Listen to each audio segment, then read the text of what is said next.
साथियों good morning. साथियों 459 तक हम क्वेश्चन कर चुके हैं। रिसर्च एप्टीट्यूड की सीरीज चल रही है। 760 नंबर क्वेश्चन देखिए।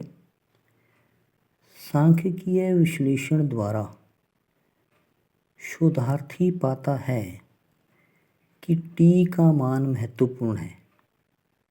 ध्यान से इस क्वेश्चन को नोट कीजिएगा।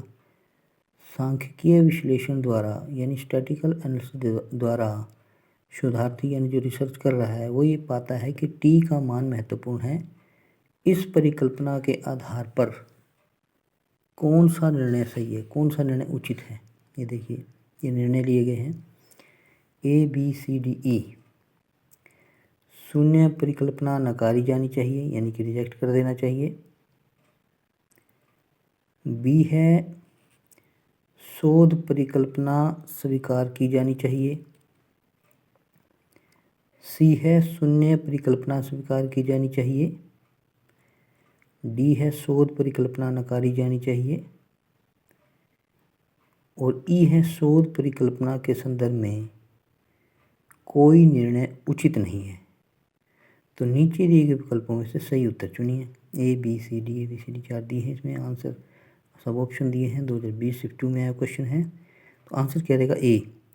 टी का मान महत्वपूर्ण होने पर शून्य परिकल्पना स्वीकार नहीं की जानी चाहिए और शोध परिकल्पना स्वीकार की जानी चाहिए। तो इसमें आंसर क्या था?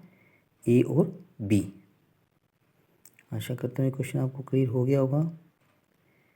इसके बाद नेक्स्ट क्वेश्चन जो पढ़ते हैं, ये भी अच्छा क्वेश्चन था, आपने जो भी किया है ये इसको अच्छे से कर लीजिएगा।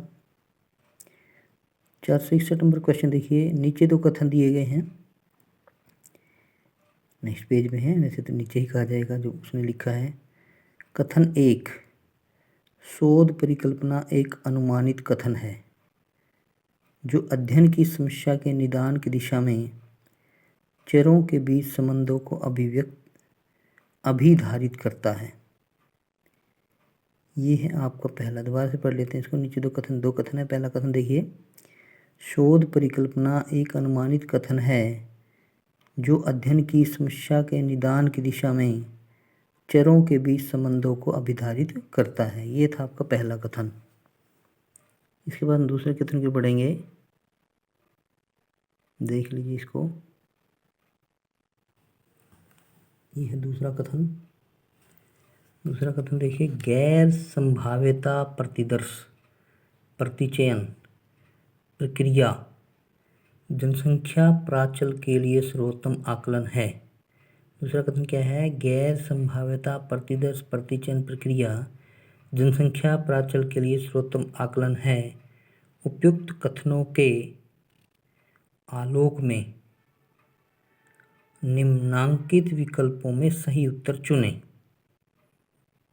ये था आपका दूसरा कथन। अब देखिए इसके ऑप्शन क्या दिए हैं आंसर के लिए। ABCD। अब ए में क्या दिया है? दोनों सही हैं, ये एक सही पैटर्न है। बी में दोनों गलत हैं। सी में पहला ठीक है दूसरा गलत है। और डी में पहला गलत है दूसरा ठीक है। नेट जून 2020 शिफ्ट 1 में आया क्वेश्चन, अच्छा क्वेश्चन मानेंगे हम इसको। तो इसके बाद जो इसमें सी आंसर इसका रहेगा। हमने देखा सी में हम क्या देखते हैं कि पहला गलत है लेकिन दूसरा, पहला सही है लेकिन दूसरा गलत है। तो देखिए कथन 2 गलत है। क्यों? क्योंकि संभाव्यता प्रतिदर्श प्रतिचयन प्रक्रिया समग्र प्राचल के लिए सर्वोत्तम आकलन प्रदान करती है, न कि गैर संभाव्यता प्रतिदर्श प्रतिचयन प्रक्रिया। संभाव्यता आधारित प्रतिदर्श प्रतिचयन प्रक्रिया में समग्र के सभी तत्वों की प्रतिदर्श में चयनित होने की संभावना समान होती है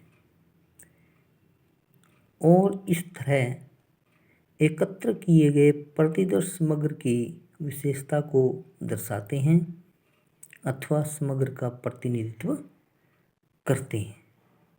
ये था आपका क्वेश्चन नंबर 460। 61। आशा करता हूँ आपको क्वेश्चन क्लियर हो गया होगा। इसी के साथ हम वीडियो को यहीं और करते हैं, आगे नेक्स्ट वीडियो में मिलेंगे। थैंक यू और बने रहिए ऑनलाइन अकेडमी पर।